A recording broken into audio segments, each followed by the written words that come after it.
Hi, I'm Lee Labrada and welcome to Posing Like a Pro.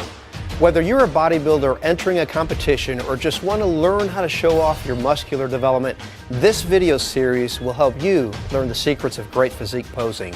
My professional bodybuilding career spanned 10 years and included 7 consecutive top 4 placings in the IFBB Mr. Olympia. During this time, I became known for my classical posing skills. And now as an IFBB Pro Bodybuilding Hall of Famer, I want to help you master the art of posing. In Lesson 2, How to Do the Quarter Turns, we covered the general assessment or symmetry round in which the judges assess your physique in relaxed quarter turn positions from the front, side, and back. Now we're going to turn our attention to the second of the 3 crucial rounds of bodybuilding competition, namely the muscularity round. In this round, which is sometimes called the compulsory round, the judges will assess the muscularity, development, and conditioning of your physique in 7 mandatory or compulsory poses from the front, side, and back. Often the muscularity round follows the general assessment round or quarter turns. That means that you'll already be out there on stage and lined up with your competitors standing right next to you for comparisons. Remember what I told you earlier, and I can't emphasize this enough, that from the moment you walk out on stage, you are in presentation mode, and all eyes are on you, including the eyes of the judges. That means that you have to keep your midsection flexed and your tummy pulled in. Stay tight.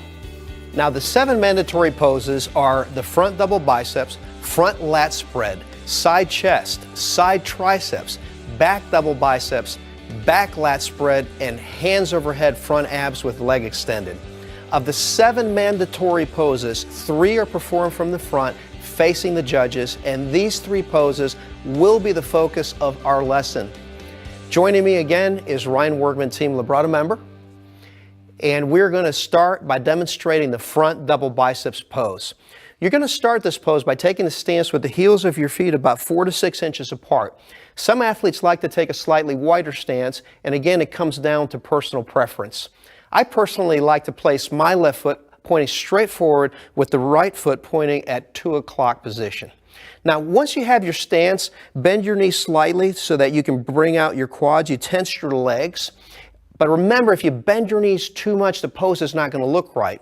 After you tense your thighs, suck your stomach in, raise your rib cage, and bring your arms up until your elbows are about parallel or just slightly above your shoulders. Ball your fists and flex your biceps. You might want to bring your elbow forward just a little bit so that you can really tense the lats and have them flare out. Now here's a helpful hint.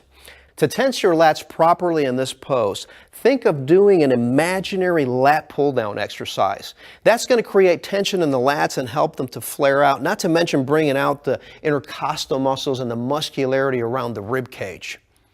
Okay, now let's look at the front lat spread pose. As always, we're going to start this pose from the ground up, making sure that your legs are properly tensed, and then moving on to the muscles of the upper body. Okay, so after your legs are tense, next I want you to place your hands on your oblique. And you can find the correct position by placing your thumbs on your hip bones just behind the oblique. And then close the rest of the fingers into a fist, and then start bringing your elbows forward to flare your lats. Now, this is the tricky part. You want to allow your scapula to abduct forward to allow the lats to flare as you bring the elbows forward. This takes a little practice. One common mistake is to contract the lats at the same time that they're being flared, and then what happens is it results in the lats not being properly flared out, and you lose the impression of width.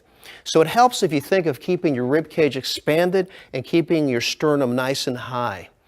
Another common mistake is to shrug the shoulders upwards by contracting the traps, and this takes away from shoulder width also, so keep your traps relaxed. Once you've mastered this pose, it's time to learn the front abdominals pose. Again, you'll start this pose from the ground up, making sure that your legs are properly positioned and properly flexed before moving on to the muscles of the upper body. Your stance on this one is going to be different than that of the double biceps and front lat poses.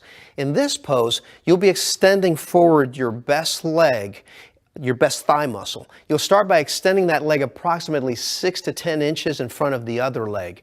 The back leg will support most of your weight. Place the ball of your toe firmly in front of you and then push that into the ground to bring out the muscularity in the leg. You may even wish to rotate the leg a little bit outward so that you can see the muscularity on the inside of the leg.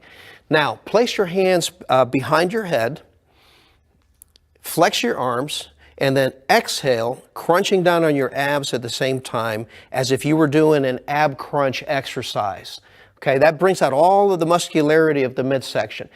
Practice holding this and all of your poses for that matter for 30 seconds at a time. It's more challenging than it looks at first, and you will have to work to build up your endurance. But that endurance will be crucial for you in competition. Okay, you can let go now. That's tiring, isn't it? It's very tiring. Okay, that does it for our 3 front mandatory poses. Tune in to lesson 4, where you will learn how to perform your side mandatory poses. I'm Lee Labrada, and you're watching Posing Like a Pro.